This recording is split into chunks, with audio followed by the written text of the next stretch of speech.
Welcome back to the Immersive Lab, where we explore the future of experiences that shape how we work, live, and connect. I'm your host, Dustin Fuhs.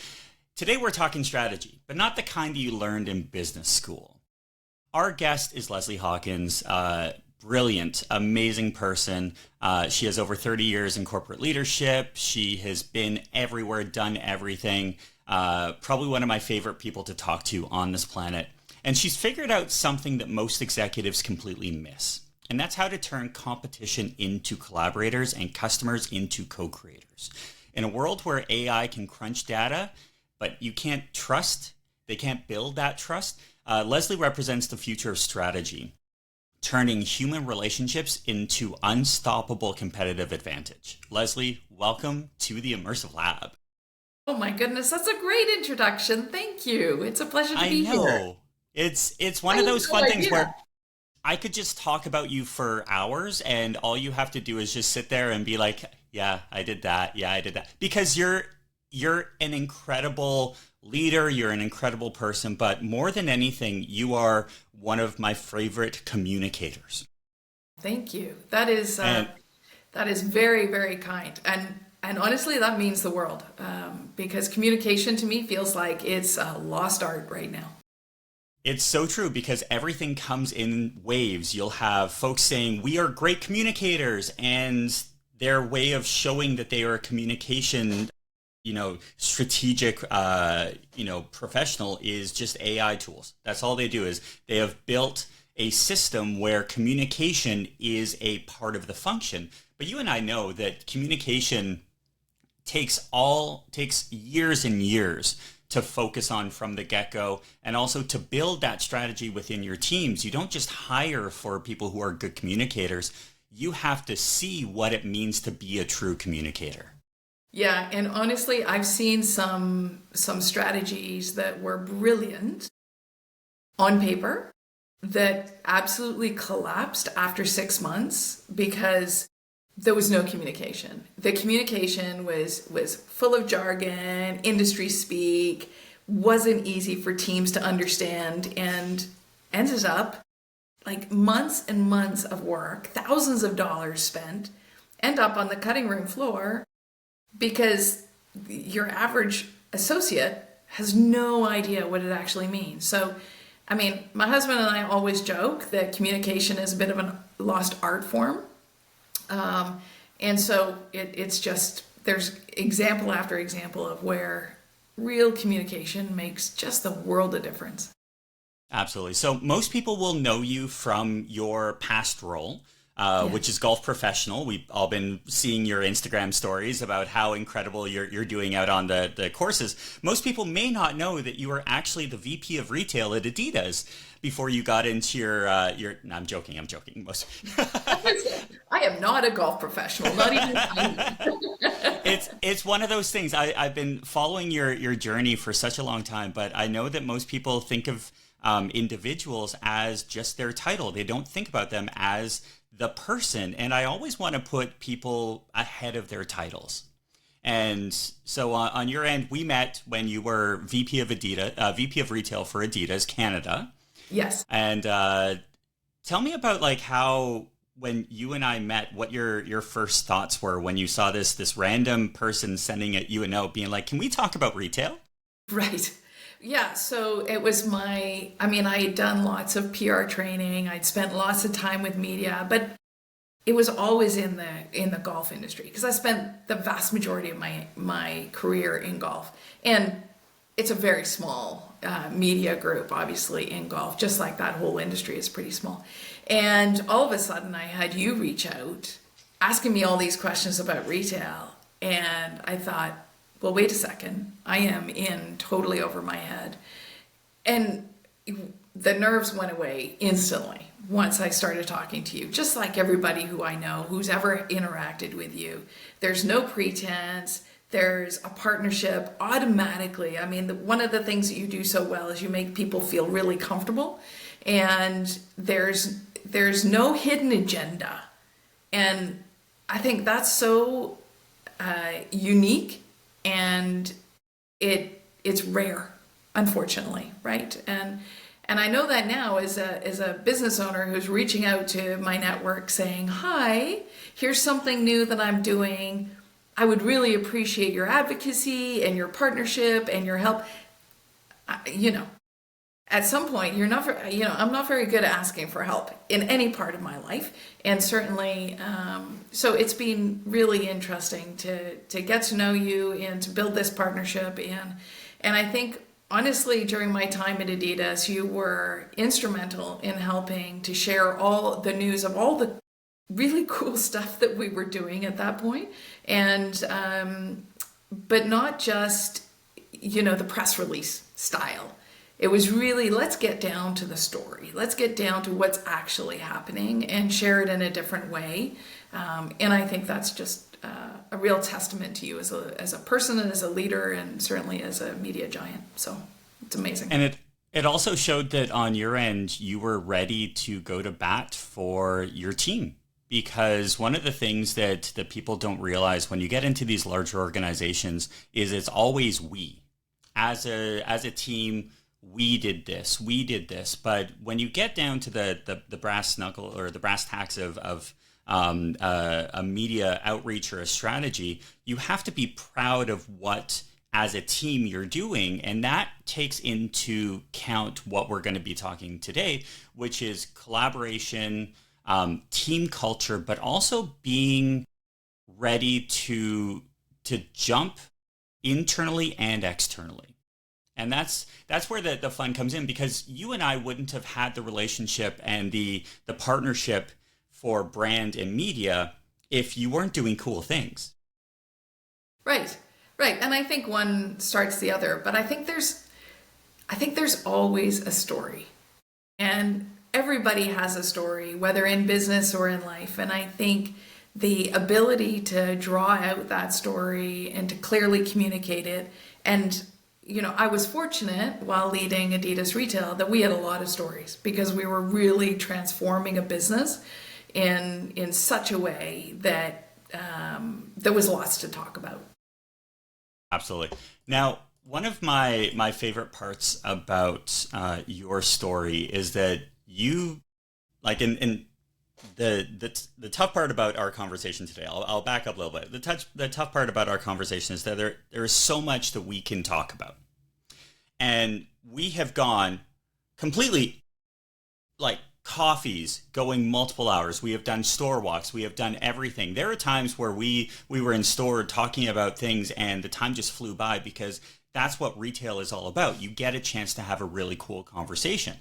But I really want to talk about your training on how you were able to get to where you were at Adidas and what you're doing now, and realistically talking about what lessons you learned early on in your career, into kind of talking about how everyone was winning and having this idea where when everyone wins together, you can actually do more. So, as I mentioned, I've had a long career in the sport. I mean, my entire career has been in sporting goods, and most of it was in golf. And it was really just over time that it became more and more obvious that the way the business was going to succeed is if we aligned ourselves with people on our team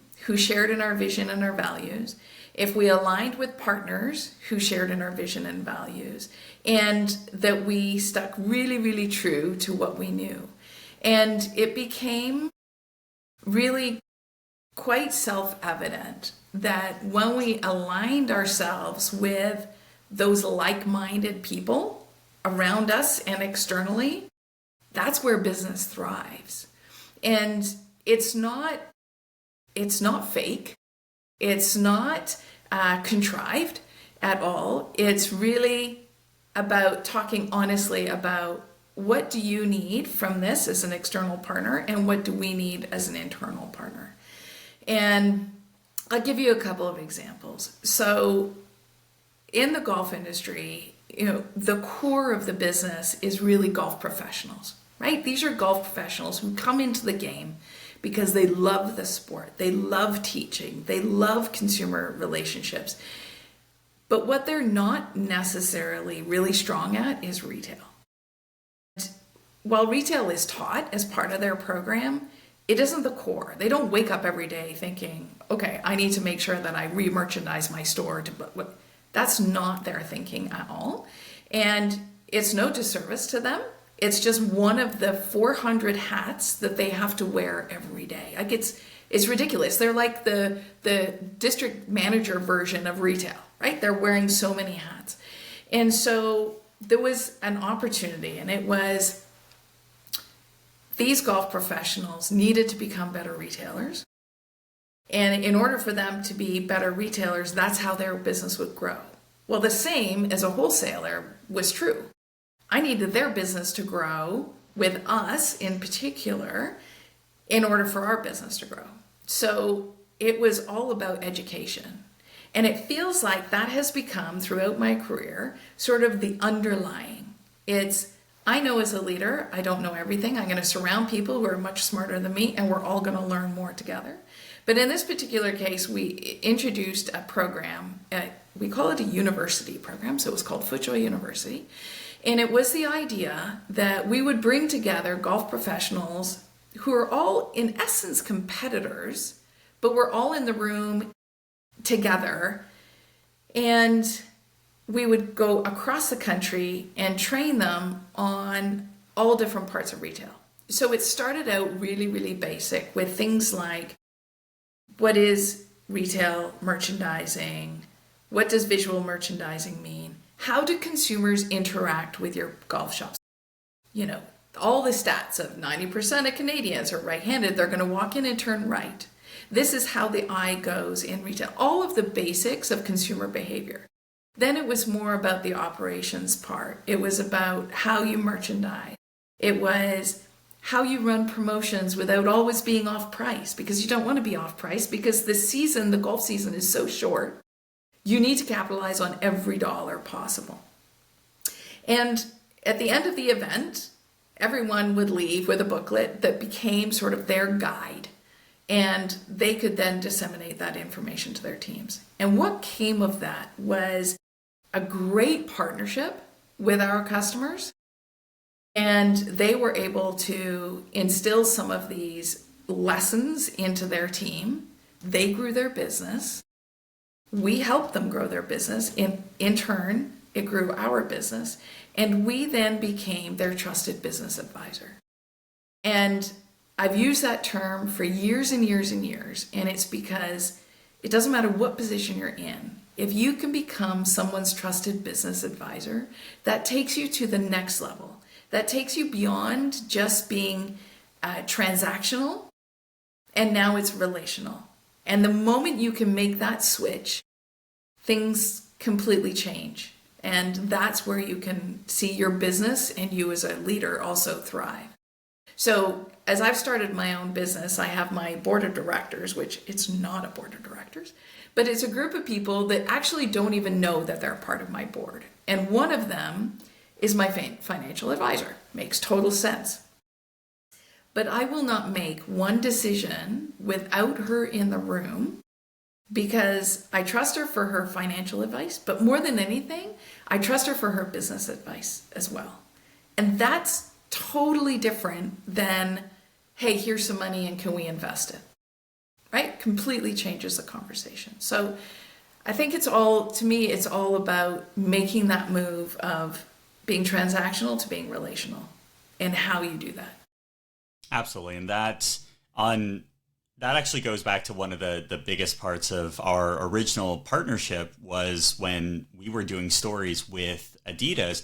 It was a great opportunity for retail professionals that didn't understand where they were in their own company to find people that understood what retail was as a career, reach out to them, and all of a sudden you can see a path into this next generation. It's the same thing with you going into golf shops and pro shops across the country and around the world and saying, hey, your retail needs a little bit of help. I know where you're at. I know exactly the style, the parameters, all of your contractual obligations. most pro shops can't do online. Most pro shops don't have licensing things that go back and forth. And you're like, I'm going to meet you at where you need, but I know what that next step is. I'm going to help you get there quicker so you don't make the mistakes that others have done. Right. And that's that whole idea around fundamentally changing how you interact with people.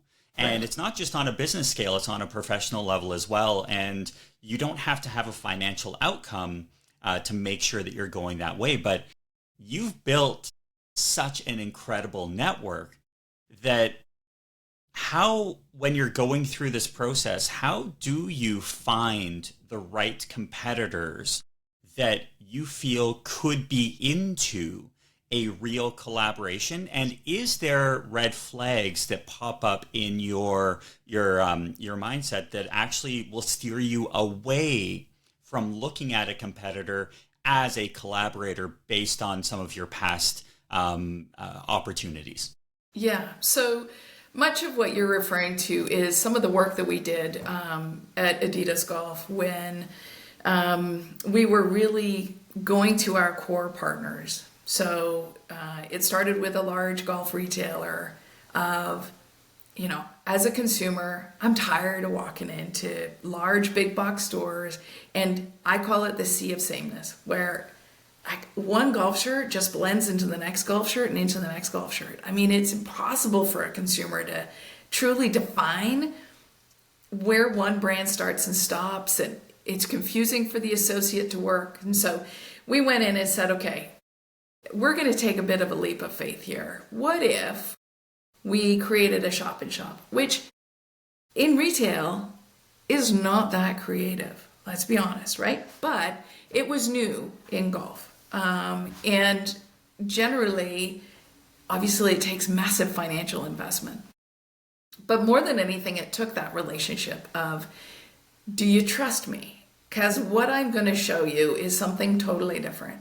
And I had been fortunate in my prior roles that I had already built that relationship of, okay, I'm going to try something. If you're good with it, let me test it in 1 or 2 stores and then we run with it. And so I had proven over time that actually I kind of knew what I was talking about, which is always a benefit. Anyhow, went in and set up these new stores, and it totally transferred and transitioned that whole retail environment to what it's like from a consumer lens. Changed their business, changed our operating model, and became a really good testing ground, quite frankly. But then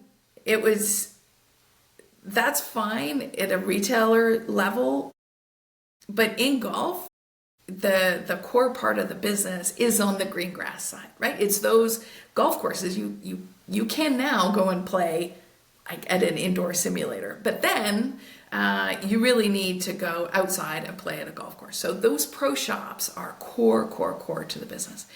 And it was about, how do we take the big retail ideology and bring it into really small, 600 square foot, 300 square foot stores and make them a real destination and deliver. And so we found one partner who had the same vision and same trust, and actually transitioned their store into fully exclusive with Adidas. Now, I will tell you, there was plenty of naysayers. Consumers only want to have variety. You need to have lots of brands in there. There needs. But the reality is that we proved it all the opposite way, which is now all of a sudden you've got a golf shop that has got breadth of offering. And so it's breadth of product as opposed to breadth of brand. And it became a success story. And it still remains 10 years later, exactly in that same. Now, the store has gone through multiple iterations and is constantly updated, just like every retail location. But that partnership has remained because it has worked. And so we tried it with a couple of other larger stores as well. But really the key came down to when we wanted to get competitors in the room.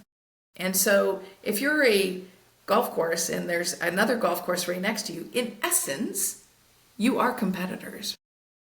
But it's about how do we bring everybody together for the greater good? And so I invited 10 people, 10 customers who were in essence competitors into the room, and I said, okay, you're going to be our advisory board. And I found those people through obviously my relationships within the industry, but it was people that I knew that wouldn't tell me what I wanted to hear. They were going to challenge me, they were going to question me, they were going to bring their own unique ideas, and they were going to be vocal. And it was purposeful who I chose. And I chose people who fit all of those, but then also were at locations that some were private, some were semi-private, some were public, so that there was a real cross-section. And got everyone in the room and said, okay, so here's how this is going to go. Beyond signing the NDA, we're going to open up the vault to you. We're going to tell you about things that are happening well before anybody else. We're going to show you product before anyone else. But this is a two-way street. So I'm going to share with you changes in policies and procedures and everything else. And I need you to shoot me down. I need you to tell me everything that's wrong with it. And I need you to tell me all of the arguments that we're going to have with your competitors, with the other customers. So that by the time we came out of those meetings and we went and hit the road, we already knew where our challenges were going to be. We already knew what was going to be coming at us. And so our team was much more prepared for all the naysayers and everything else. But getting the competitors in the room was really interesting because while we're all trying to be nice and friendly, there is an edge. But by signing the NDA, it actually meant that they had to put their personal bias aside. And very quickly, really by the culture that we created of this is 100% collaborative, it created some incredible conversations and incredible partnerships, and partnerships that people wouldn't have thought of. And all of a sudden, people started sitting up in their chair going, you did that? How did you do that? How did you overcome? And it bled into other conversations. How did you change that mentality with your board? How did you, right? And so a really easy example was there was one golf professional who he came into a brand new role, really excited to get it. First thing he did is he went to his board and says, I'm not working 6 or 7 days a week. I'm going to work 5 days a week. Not Monday to Friday. I'll work Tuesday through Saturday. But I'm not falling into the trap that most people do in the golf industry, which is, well, the golf pro has to be available 24/7. He's like, no, me and my team, we're working 5 days a week. We will service you. We will do everything. You'll be the best team ever, but we're not doing it 6 or 7 days a week. And all of a sudden, it now started the whole conversation with all the other pros saying, I've only ever worked 7 days a week through the summer. And it created these conversations that would never really I just remember when you brought that up, it brought me back to when I was a younger retail professional, and they were like, oh, you always have to work Black Friday. The new folks have to work Christmas Day. I remember that. Boxing Day was like the new folks, the new managers, you always had to work the 5 a.m. shift. There's this interesting kind of way at institutional memory that's passed on, but it's seen as a negative in a lot of cases where it's like, you have to do this because there are, this is how we earned our stripes. And in the golf world, if people were having to be available 6 or 7 days, where's the work-life balance? Well, the work-life balance is forfeited in the mindset of those who came before. Yeah. That you had to make a choice before you took that job. Right. And the idea is, well, you get the winters off. Well, that still doesn't change the burnout factor. Like I get it, but thankfully it's changed. It's changing. But I think in retail, it's the same thing, right? When I first started, I was like, why is the store manager not here Saturday and Sunday? I was like, well, but I also need them there on Tuesday, and I also need them there on Thursday, because that's when the promo's in. Oh, wait a second. Right? And then it was like, oh no, I'm actually good. I need you to work Saturday or Sunday. I need you to be visible. And I want you to be there. Why? Because that's where all the traffic is.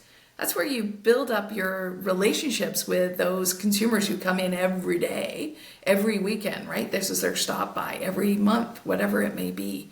That's how you create the loyalty, right? Is that you're seen and you build those relationships. So there is sometimes that you do have to be there. Absolutely. And when you're in the business, when it's profitable and when you are making money, you can see how to optimize. And that's the big part about bringing in external help, especially in retail and in other roles. If you show up and you've seen it being done in other organizations or in other ways, you can showcase, here's the reason why. I remember the biggest issue that we had in some of the organizations that I worked in, from Hockey Hall of Fame to Disney Store to Disney down in Florida, Starbucks, Blockbuster, everything across the board. You would have people say, well, that's just how it's done. And my favorite was always, we're going to be hiring seasonal. Okay, well, you can't accept resumes until a certain time period. Then you have to hire everybody at once. And then if people don't know that you're hiring, because this was before the internet, you didn't know whether or not you could ever get a job at a certain location until someone from the outside came in and said, you know, you're missing really good talent because you don't realize that other brands are hiring at different time periods. And if you're not hiring in August for seasonal, starting in September because you want everyone to start in October, maybe there's a way where you can be flexible. And it's rebuilding that trust within the teams that you go into, that you say, hey, I'm not here to get in your way. I want to create a partnership that is more than just, you're in your role right now, we're going to tell you exactly what you're doing right or wrong. It's a way to get folks to think differently. Yes. Now, on your end, you've been incredible on treating internal and external partnerships as separate games, because you understand that they have different stakeholders. What makes you different is you know how to partner them at the right time. How, and we'll look back in during the pandemic and dealing with that kind of a situation, how were you able to rebuild the trust with all of these retail workers that were going through one of the most difficult situations, while also realizing what is coming at the end? Yeah. So when I moved into leading retail, I adopted a really tired group of people. Sorry, can we pause? There we go. Sorry. And we will restart. Yes. Okay. So I adopted a really tired group of associates. They were just like everybody in retail. They were exhausted. They had worked long hours. They had had to pivot so many times we lost count. They'd been spat upon, literally. I mean, it's ridiculous what retail had to go through. And then I show up, Mrs., from golf, and I'm like, so how's it going? How's business? What's happening? And they're all looking at me like, I'm exhausted. Help me out. And so the first thing that I did was do listening sessions. And there was a reason for it. One is there was no way I could really understand what it was like in retail. Because if I'm being honest with you, the last time I was on the retail floor actually working was like before the internet started, like 1,000,000 years ago. And yes, I'm 100. And so I needed to be able to understand what life was like then and what they needed it to be. And so I went in and I talked to all of the store leaders, whether you were a team lead, assistant manager, store manager, and said, I want 3 things to know. One is, why are you here? So why are you working? What's your story? What got you to having this conversation with me? 2, what is your biggest frustration? And 3, if you're in my shoes, what would you do? And I took notes. I'm a voracious note taker. And then I went back to the team and I said, okay, here's everything I learned from that team. And there was some really basic learnings from it, but things like one store, the entire leadership team played basketball together, but we didn't have any basketball product in that store. I was like, that's probably a bit of a miss. Okay, let's see if we can change that up, right? There was other people that were like, I want to talk to other store managers. I was like, why don't you? Well, I don't know who to reach out to. I'm like, okay, let's find different ways. And then there was bigger things. Things like that hole in the wall has been there for 20 years, where we used to have a TV that was like one of the tube TVs. And so we just hide it with a banner. And oh, by the way, we've been asking for our store to be renovated for so long I've lost count. And I know you're going to say we'll do it, but like, I don't actually believe you, right? Because we've heard that story again and again. And what it did was it sped up the amount of time that I needed to learn about retail. It also gave them a voice.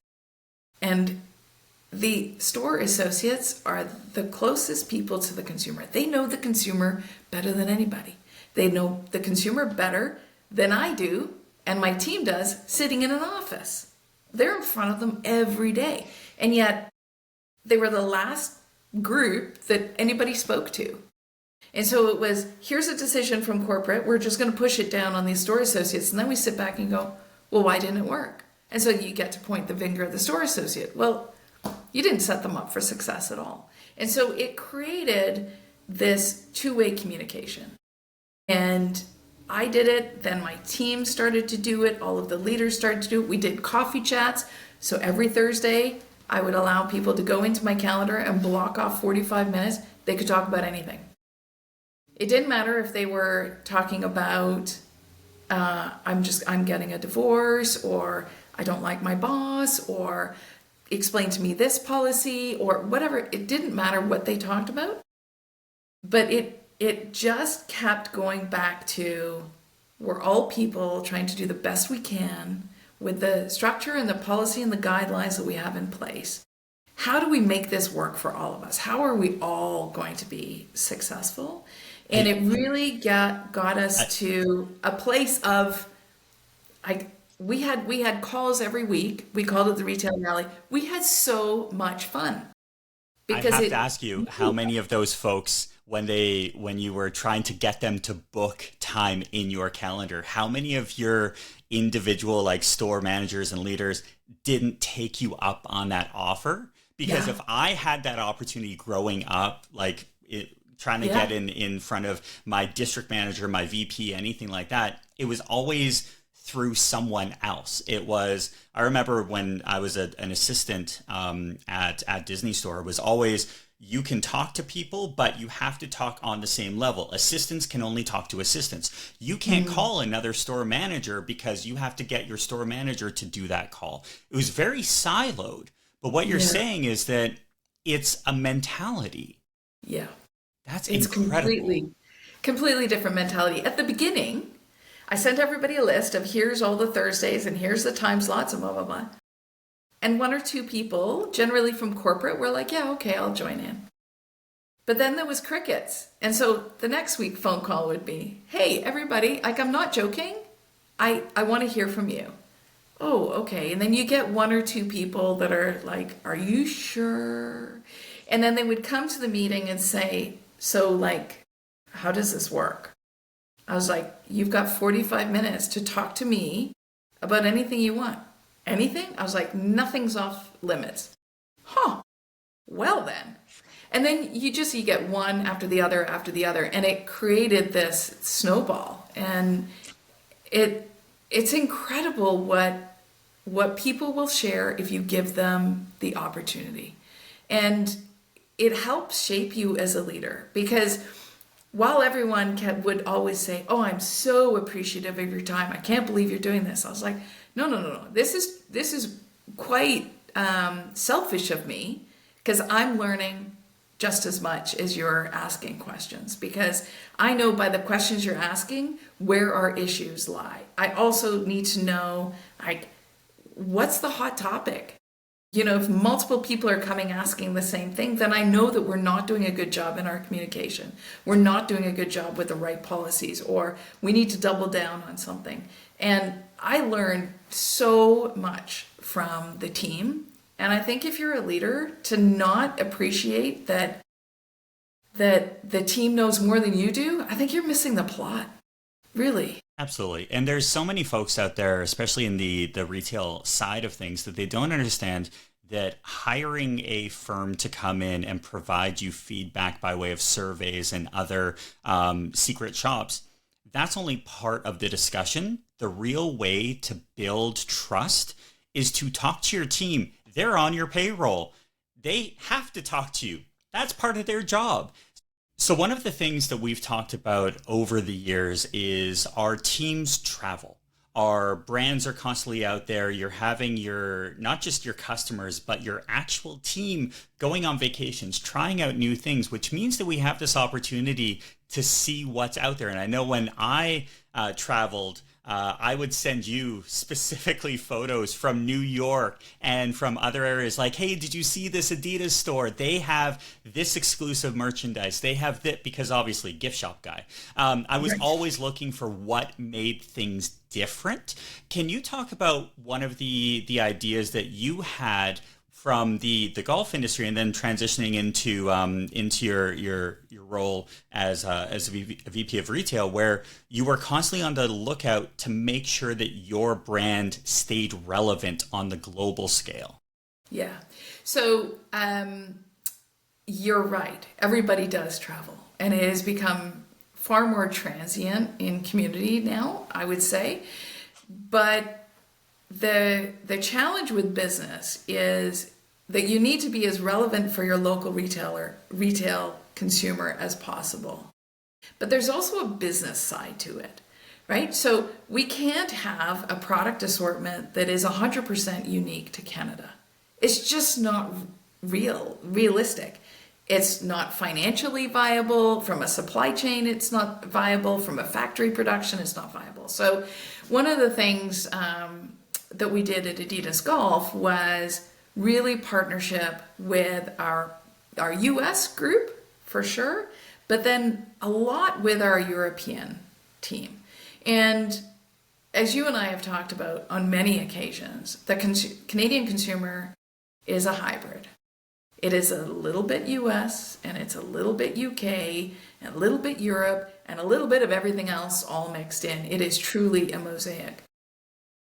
But having great partnerships in the US, and particularly in the UK and Europe, allowed us to build a product assortment that, whether you were in New York or Miami or Scotland, you're in Glasgow or you're in Paris, that there was consistency of the look and feel of the brand, but there was also local nuance.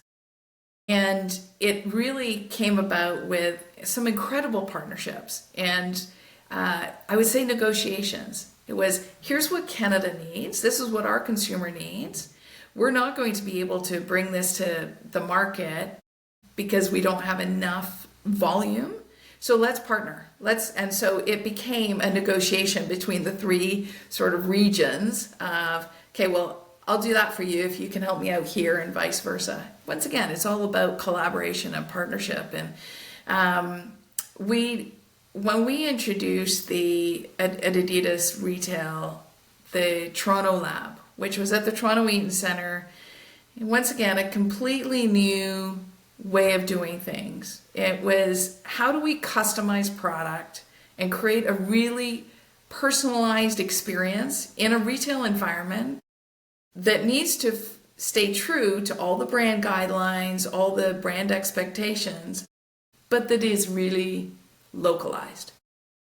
Because the consumer coming out of the pandemic, more than ever, what are they demanding? Personalization, customization.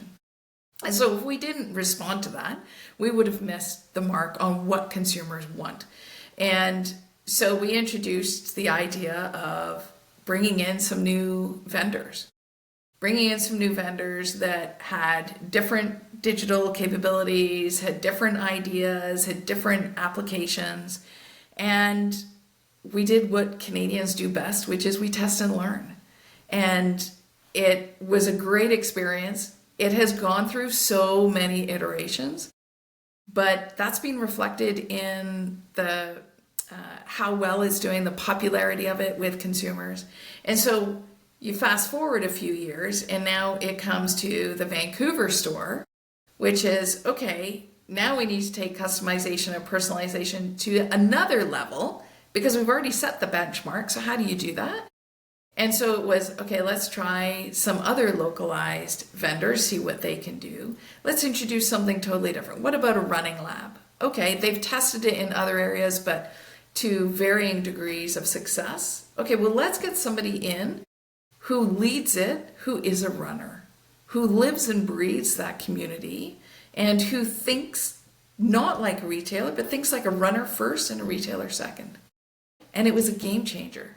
And it is, isn't it amazing how many times you'll see these innovations come from people who are actually part of that experience? Like, yes. Having someone who's running, you should 100% get them in on the ground level. It's the same thing for me when I was at Blockbuster. I love the old comedy movies.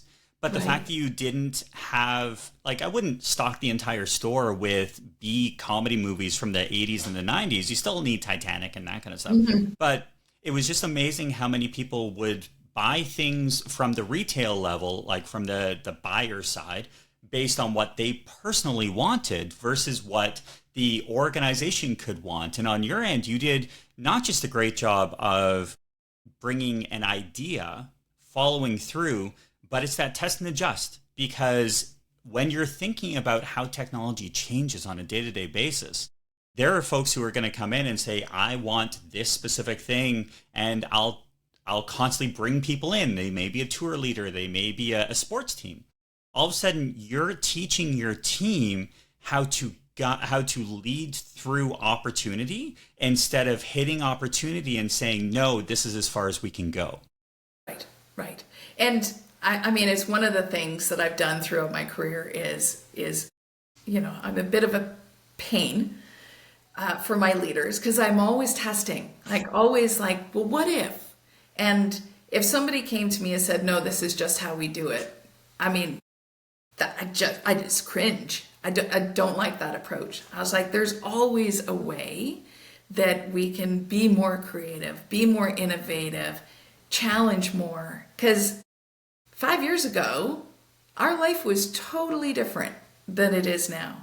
5 months ago, it was totally different than it is now. And so you've got to always be creating and innovating and pushing.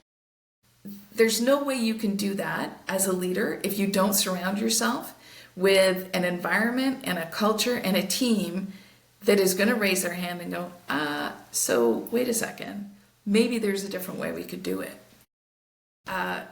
So it was a bit of a pain in the neck. Of course, and that leads me into what you're currently doing. Yes. One of my favorite things about the Immersive Lab is how we're following journeys, and Marsley has come up as a force in the market for strategic innovation and leadership. But you're not doing it your own. You brought one heck of a business partner in. Can you talk to me about how that mentality works when you're married to your business partner? Right. Yeah. So, I have to tell you, everybody thinks we're a bit crazy, but that would be completely normal for me. So yes, my husband and I started our own business called Marsley, and it was purposeful. We've spent a lot of time in corporate, working in very, very different industries, right? I was always focused on sports. He's been in the car industry, the environmental drilling industry, supply industry. It's very different experiences. And the way we approach business is equally different, right? So I'm sales, marketing, merchandising with more of a finance. He's more of an operational. Now, operations is not my jam, totally his jam. And but you can't build a strategy, and you can't help others, and you can't be a strong leader if you don't have somebody who's really the anchor in operations. And so it made sense for us, and it blends well. The other thing is, he is always, I term him as my dreamer. I mean, they use the term all the time, where you got to think out of the box, which I really, really dislike that term. He's the dreamer. He's like, yeah, but what if, and he goes straight to utopia of, what if we could make this happen? And then my job is to then say, okay, well, I don't know that we can get there, but we can get a little bit more grounded, and we can be creative and innovative. And it's sort of, he's the yin to my yang, and it works quite well. The other thing is, as I've spoken about before, I move with speed. And I'm used to always, being 3-4 steps ahead. And he is a really good anchor, where he slows me down. He's like, okay, no, you need to take a deep breath. And I think, it's wonderful that we're married, and this is great, but it doesn't matter who your business partner is. Whoever you're in business with needs to be your complement. And if the room was filled with people like me, we would be in trouble, right? We would be running in 47 directions. I'd be exhausted. And so it's about finding somebody who's really just more grounded, more focused in different areas. But then when we have conversations with clients, with whomever, my approach is very different from his. But then it sort of we can bring everything together. And yeah, it's a lot of fun. Now, in a world where AI can analyze data and can't build trust or intuition or partnerships, because AI can't do that yet, how do human connections like the one that you just shared with Mark, and the fact that you guys talk business even when you're not talking business, because things are on a different scale, how do human connections become the ultimate competitive advantage? So there is no computer, there is no AI that can create this conversation that you and I are having. There's an authenticity to personal interaction. And as a mother, I've learned over the years, you trust your gut. You trust your gut with absolutely everything that you do. And the moment you don't is the moment that you make a mistake.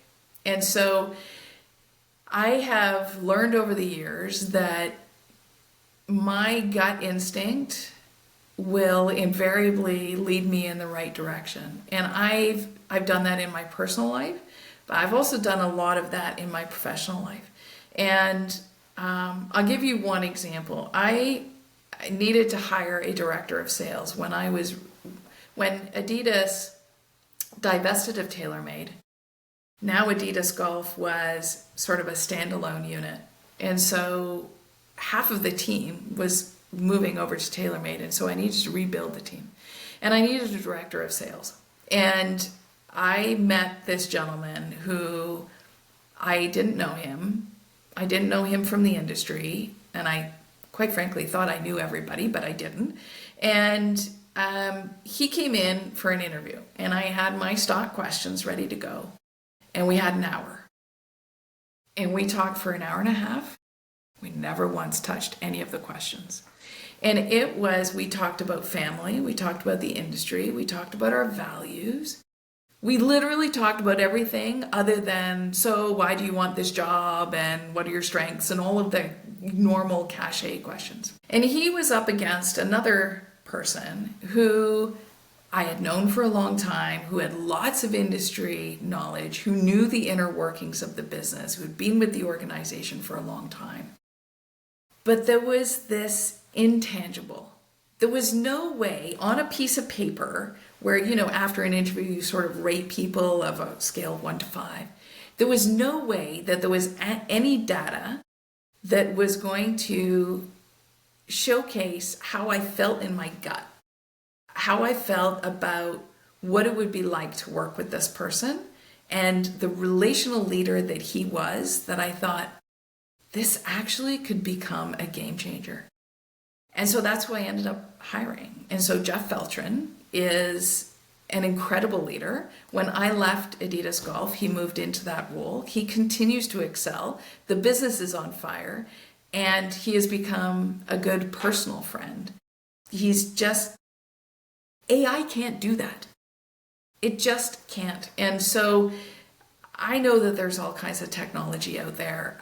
It's not lost on me that ChatGPT and all of these others have got their benefits, and I get it. I use it. But there's something about human connection that is just so important right now. I think And it's spending more fun. all the time, and it's far more fun, right? We spend all of our time on screens, on devices, with who knows what coming at us. You can't even tell what's real, whether it's picture or story or anything else. And I think human connection is a lost art form. Absolutely. So this has been incredibly insightful. Obviously, you and I can talk about this for hours, and anytime someone wants to join us on a coffee, please let us know. We Absolutely. are always up Yes. for these discussions, because like-minded people, we stick together. We do. It's clear that you're building something that is on a completely different scale than where you were and where you're going. It's just going to be amazing to see where you're going, both in a professional scale, and then obviously as you're growing your incredible network. People say that I'm a good networker. I think you are taking things into a whole different scale because of just the way that you're going. So can you share where people can connect with you and learn more about Marsley, and then obviously your upcoming public speaking endeavors? Yeah, so I would say I've got multiple different tentacles of my business at this point. So the work that we're doing with Marsley, it's marsley.ca. And in case it was lost on people, that takes Mark, my husband's name, and Lesley, combines them, super creative. So that's marsley.ca. And then the other part of my business is lesleyhawkins.ca. Lesley spelt the Scottish way, Lesley. And through that, I do keynote speaking and workshops. I am launching a podcast later this year, and it will be a lot of what we're talking about here, which is everybody has a story. Let's talk about some different stories, and let's see how we can learn more from each other and just sort of enrich our own journeys. So it has been a lot of fun speaking with you. Honestly, we could go for 27 coffees in a row. Other than being fully caffeinated, I think we wouldn't even scratch the surface on everything we could talk about. But it's always a pleasure. Oh, this is fun. And I just found out where the name came from. I didn't even put Mark and Lesley together. I didn't. I tried. That's my next question, which was, where did the name come from? It's sometimes you look at this and it's the basics. That's all it is. There you go. Yes, Cool. exactly. Well, thank you so much.